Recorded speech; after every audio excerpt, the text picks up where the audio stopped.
ನಮ್ಮ ಕಡೆ ದೀಪಾವಳಿ ಹಬ್ಬದಲ್ಲಿ ಕೊನೆಯ ದಿನ ಇರುತ್ತಲ್ಲ, ಅವತ್ತೊಂದು ದಿವಸ ಈ ರೀತಿ ದೇವರನ್ನು ಕುಳಿಸಿರ್ತಾರೆ. ಮೊದಲನೇ ದಿವಸ ನೀರು ತುಂಬೋ ಹಬ್ಬ ಅನ್ನೋ ದಿವಸ ದೇವರನ್ನು ಕುಳಿಸಿರ್ತಾರೆ.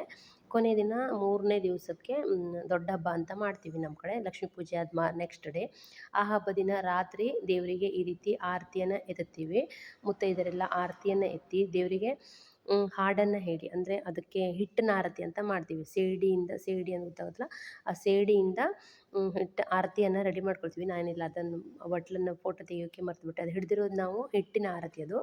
ಆ ಹಿಟ್ಟಿನ ಆರತಿಯನ್ನು ಇಟ್ಕೊಂಡು ನಾವು ದೇವರಿಗೆ ಆರತಿಯನ್ನು ಮಾಡ್ತೀವಿ. ಇದು ಒಂದು ಚೂರು ಒಂದು ಸ್ವಲ್ಪ ನಾನು ಹಾಡನ್ನು ಹೇಳಲಿಕ್ಕೆ ಬಿಟ್ಟಿದ್ದೀನಿ. ಹಿಂದಿನವರೆಲ್ಲ ತುಂಬಾ ಚೆನ್ನಾಗಿ ಹಾಡ್ತಿದ್ರು. ಈಗ ಕ್ರಮೇಣ ಅದು ಮಾಸಿಸ್ತಾ ಬಂದಿದೆ. ಹಾಗಾಗಿ ಸ್ವಲ್ಪ ಸ್ವಲ್ಪನೇ ಬಂದಿರೋಷ್ಟನ್ನು ಹಾಡಿ ಮುಗಿಸ್ತಾರೆ.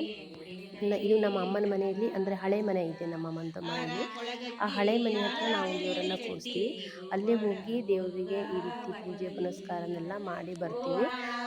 ತುಂಬಾ ಚೆನ್ನಾಗಿರುತ್ತೆ ದೀಪಾವಳಿ ಹಬ್ಬ. ನಮ್ಮ ಕಡೆ 5 ದಿನ ಅಂತ ಮಾಡ್ತೀವಿ. ಎಲ್ಲವ್ರ ಮನೇಲೂ ಇದೇ ಥರ ದೇವರನ್ನು ಕುಳಿಸೋದಿಲ್ಲ.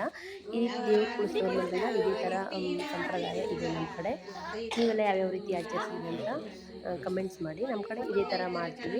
ಹಾಗೆ ನಾನು ಅಮ್ಮನ ಮನೆಗೆ ಹೋಗಿದ್ದೆ. ಅವತ್ತಿನ ದಿನ ನೈಟ್ ಪೂಜೆಯು ಸಹ ಹೋಗಿದ್ದೆ. ಈ ರೀತಿ ದೇವರನ್ನು ಕೂರಿಸಿ ಕೊನೆಯದಾಗಿ ಈ ರೀತಿ ಹಾಡನ್ನು ಹೇಳಿ ನೆಕ್ಸ್ಟ್ ಡೇ ದೇವರನ್ನು ಹೊರಗೆ ಹಾಕೋದೆಲ್ಲ ಇರುತ್ತೆ. Thank you.